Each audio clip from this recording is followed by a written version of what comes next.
Scientists are terrified by this accidental discovery. Often, when fate, timing, and destiny align perfectly, unique events transpire, offering the world a glimpse into the extraordinary. The annals of history are peppered with remarkable stories of chance encounters, serendipitous accidents, and unforeseen strokes of luck that have given birth to some of the most astonishing discoveries and inventions. In this exploration, we delve into the selection of captivating accidental discoveries that have left the world in awe, so let's get started. The enigmatic Shell Grotto, an underground masterpiece. The beautiful underground grotto known as the Shell Grotto may be found near the Kent town of Margate, England. A mosaic of 4.6 million shells decorates the walls of this cave. Found by accident, its history is shrouded in mystery. The grotto was discovered several times, but most sources agree on the year of 1835. The article from a forerunner of the Kentish Mercury from May 9, 1838 has the first known mention of the discovery. A gentleman recently purchased the Bellevue Cottage, a detached residence, and had occasion to direct the workmen to excavate a few feet. During this process, the work was impeded by a large stone. The gentleman was immediately summoned to the scene, where he oversaw a minute examination that uncovered an extensive grotto, completely studded with shells and curious devices, most elaborately worked up and extending an immense distance. According to what we've heard, the owner plans to open the entire thing for exhibition soon with a nominal admission fee. Ever since then, it has been owned by a single individual. In 1932, a new owner took over the grotto and promptly replaced the gas illumination that had gradually dulled the once vibrant shells with electric. Tests with cleaning solutions revealed that the bulk of the grotto shells had lost their original color due to the buildup of filth and grime. Although water damage and other issues were addressed during a 5-year conservation effort led by English Heritage, the building was taken off the Heritage at Risk Register in 2012, and that was when the Roundel project was launched as a strategy to support new mosaic panels. At approximately 8 feet high and 70 feet in length, the twisting underground staircase of the Shell Grotto leads to a 15 by 20 foot rectangular space known as the altar chamber. The grotto is located deep below ground. At the top, a series of steps descends into a coarsely honed chalk tunnel that measures about 3 feet 6 inches wide and snakes its way downward into an arch whose walls and roof were subsequently decorated in shell mosaic. The rotunda, a central circular column, may be reached from the arch and connects with the dome, a shaft rising to the surface and capped to let in some natural light at the far side of the building. A triangular, equilateral plan with an arch in the center of each side characterizes the dome's subbase. From the rotunda, you can enter the serpentine passage through one of the two side arches or through the arch at the bottom. The walls and vaults of this arched passageway are covered in mosaics of several styles. The rectangular chamber can be reached through another arch at the end of the serpentine passage. The ornamentation here is more rigid and geometric in nature, while it still is beautifully rendered. Stars and suns are the most common motifs. The arched niche opposite the Gothic arch serves as an altar and serves as the building's main point.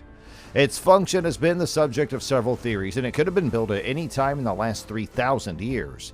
People have speculated that it was either a prehistoric astronomical calendar, a meeting spot for sea witchcraft, a rich man's folly from the 18th or 19th century, or even a connection to the Knights Templar or Freemasonry. Some have speculated that the Phoenicians, who were active in the second half of the first millennium BCE and founded many colonies from their base in Carthage, were responsible for the Shell Grotto. This theory has gained some traction since 2007, when a domed cave was discovered under the Palatine Hill in Rome, with shells, mosaics, and marble in patterns similar to those in the rectangular chamber in Margate. Now for Amazon's Sistine Chapel, the ancient cave paintings. In the year 2019, a large chunk of rock art in Colombia was discovered that had been created up to 12,500 years earlier. Since the results were first made available to the general public a few short months ago, the stunning ochre designs have completely taken everyone by surprise all throughout the world. There are tens of thousands of paintings of humans and animals along the 8 miles of artwork, and many of these paintings are images of creatures that have been extinct for a very long time. These artifacts can be found in a region that academics refer to as the Serrana La Lindosa, which is an archaeological site that can be found tucked away in the Colombian Amazon. The Spanish Stonehenge. In the heart of Spain, a megalithic complex known as the Dolmen of Guadalperol emerged in 2019 after a drought. Resembling Stonehenge, this monument, believed to be a temple, offers a glimpse into ancient trade and rituals, emphasizing the profound impact of accidental discoveries on our understanding of the past. Penicillin's Miracle March, Unintended Antibiotic Discovery. Alexander Fleming made the initial discovery of the wonderful mold that saves lives in 1928, but it would be more than a decade before the first American patient would be treated with penicillin. It was on the day of March 14th in 1942, and Time referred to penicillin as the marvelous mold that saves lives. Ann Miller was the patient's name, and she was a female.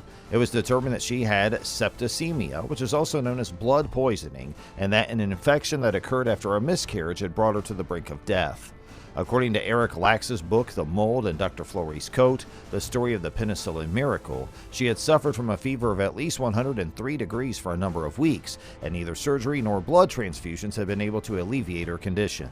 Unbeknownst to Miller, there was another patient at the hospital where he was being cared for who happened to know a British scientist who happened to be working on making penicillin into a commercial antibiotic just at that particular moment. Because of this relationship, Miller's doctor was able to convince the government, which at the time exercised tight control over essential drugs due to the war, to release approximately a tablespoon's worth of penicillin for his patient. According to Lax's assessment, it was an amount equal to one complete half of the total supply of the antibiotic across the entire United States. Her fever eventually returned to normal after approximately a day's time, and Miller was made well. Why had it taken so much longer for the medicine, which had already been put through its paces in the United Kingdom, to make its way to the United States? According to an article published in Time in 1941, one of the reasons was that it was difficult and expensive to extract from its original mold source, and that it had not been available in synthetic forms. Whenever scientists wished to create penicillin, they had to wait for new mold to grow. A couple of the early test patients in England had passed away despite having shown signs of improvement, since there wasn't enough of the medication to finish the prescribed form of treatment. Even as late as 1943, the United States had barely produced enough penicillin to cure approximately 30 people at a time. But that turned around really quickly. As soon as it was determined that the medication could be of assistance to people who were injured during World War II, the Army Medical Corps promptly requested more of it to be manufactured. And by May of 1944, sufficient progress had been achieved such that ordinary people might at last gain access. Penicillin will save more lives than war spends, and the sweet serendipity of popsicles.